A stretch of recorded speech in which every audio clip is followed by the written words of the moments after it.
السلام عليكم، ازيكم يا حبايبي؟ عاملين ايه؟ ازيكم كلكم؟ عاملين ايه؟ وحشني جدا جدا جدا. انا حبيبه اللي ما يعرفنيش، بنت سوبر مروه وزهره.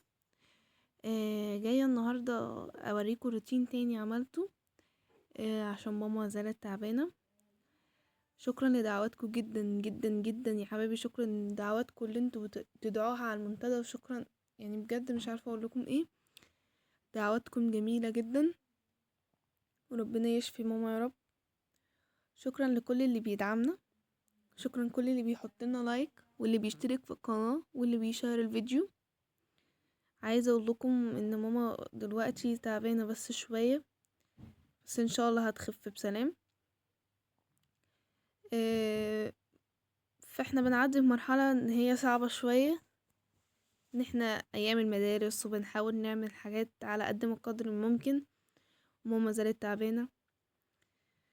انا شفت دعواتكم كلها على المنتدى، ومش عارفة اقول لكم ايه بجد. كتر خيركم. بس انا هطلب منكم طلب واحد: لو انتوا عايزين تشجعونا تدعمونا، يا ريت تحطوا لنا لايك وتشيروا الفيديو. يعني طلب بسيط خالص، يا ريت تحطوا لنا لايك وتشيروا الفيديو عشان ناس كتير تبص عليه وتشوفه، فيجي لنا مشاهدات اكتر، فالناس تحط لايك اكتر، فيتشير اكتر. عايزه اقول لكم بقى اللي انا النهارده قلت اعمل بقى روتين في اوضه الليفينج. اخر مره انا منزله لكم روتين كان اللي كان في الاوضه بتاعتنا، ده كان في يوم وده كان في يوم تاني، يعني انا قلت انزل الفيديو كده. عايزاكوا بس لو عجبكم اللي انا عملته ده تحطوا لي لايك. المره دي انا عملت الاوضه لوحدي مش مع حنين. معلش. النهارده بقى انا قلت ايه، انضف الاوضه كلها. بدات اجيب المكنسه واشفط اي تراب كده زي ما انتوا شايفين، و... ونفضت الكنب ولان الاوضه الليفينج دي يعني بتقعدش كتير تتنضف لان محدش كتير بيقعد فيها، فاحنا يعني يعتبر كأننا بنكسل ان احنا ننضفها. زي ما انتوا شايفين كده، انا الاول شلت المخدات ونفضت، وبعد كده شغلت المكنسة وشفطت كل حاجة. شفطت كل التراب اللي موجود، حتى بيبقى فيه تراب كده مش بيتشاف بالعين، بس ايه المكنسة هتشيله اكيد. دلوقتي بقى انا كنت بلم المكنسة عشان ابدأ اعمل اي حاجة تانية، يعني ابدأ انفض اي حاجة تانية وكده. هنا بقى انا جيت وقلت بقى انزل كل حاجة على المكتب. زي ما انتوا شايفيني كده بنزل كل اللي على المكتب. نزلت كل حاجة وبدأت ارجع الاسلاك مكانها، والدرع اهو. دعواتكم يا حبايبي. بدأت بقى اشغل المكنسة برضو، وقلت اشفط اي تراب على المكتبة، ان هي ما كنستش بقالها كتير.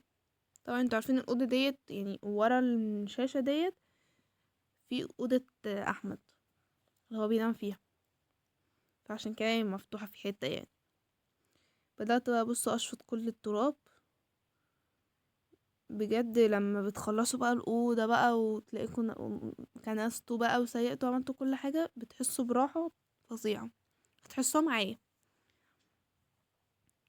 مش عايزة افكركم تاني يا حبايبي، بس يا ريت تشتركوا في القناة وتفعلوا الجرس وتحطوا لي لايك. بص انا قلت بقى ايه، اشيل كل الاسلاك. قلت اشيل يعني اطلع كل الاسلاك فوق عشان احط الحاجة على نظافة وتبقاش منكوشة. كده كده اوريدي احنا ما بنتفرجش على التلفزيون اصلا يعني. بدأت بقى ارص الحاجة وامسح الدرع كده. شجعوني بقى بلايك، وهتلاقوني كمان كنست ومسحت، هعمل كل حاجة. هتشوفوا دلوقتي الابداعات بقى والشغل الجامد. هنا بقى انا قلت لاحمد تعالى يا احمد معايا، لاني اكيد مش هعرف اشيل الترابيزه دي لوحدي، مش عارفين هي تقيله ازاي. قلت بقى تعالى يا احمد معايا، يجب ان تساعدني. صلوا على النبي يا جماعه، كل اللي لسه مكمل معانا في الفيديو صلي على النبي وحط لنا لايك. بصوا بقى شلنا الترابيزه وعشان هي مش بتعدي من الحتة ديت فميلناها كده عشان نعرف نحطها، لان احنا مش هنعرف نطلعها بره. لمينا بقى هنلم السجاد، هنلم السجادة كلها. احمد ساعدني في الحتة دي، يعني ساعدني جامد في ان احنا نشيل السجاد ونكنس، لان حنين ساعتها ما كانتش موجودة، كانت في درس تقريبا. عايزاكم بقى يا حبايبي تحطوا لنا لايك وتشتركوا في القناة، اللي مش مشترك في القناة يا ريت يشترك معانا في القناة. بصوا قعدت بقى انفض السجاد جامد، انفض السجاد جامد. هتلاقوها كده متنية كده لان هي اطول شوية يعني، واحنا مش عايزين ندخلها تحت الكنب، لان لما نعوز نطلعها زي ما انا طلعتها دلوقتي كده نطلعها بسهولة. بصوا بقى كنت بشغل المكنسة، حسيت نفسي قبلة نظيفة بجد وانا بنضف كل التنظيف ده.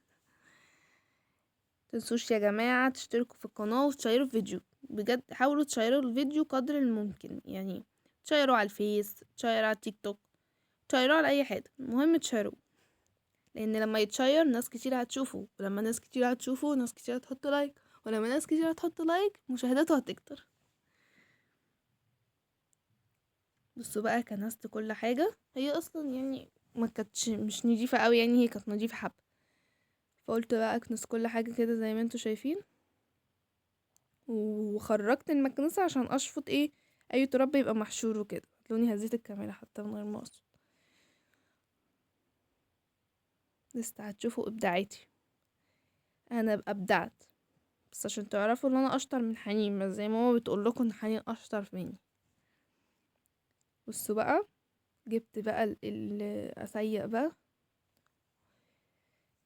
مرحلة التسييق دي بقى هي احلى مرحلة يعني مرحلة التسييق دي انت خلاص انت بتفنش.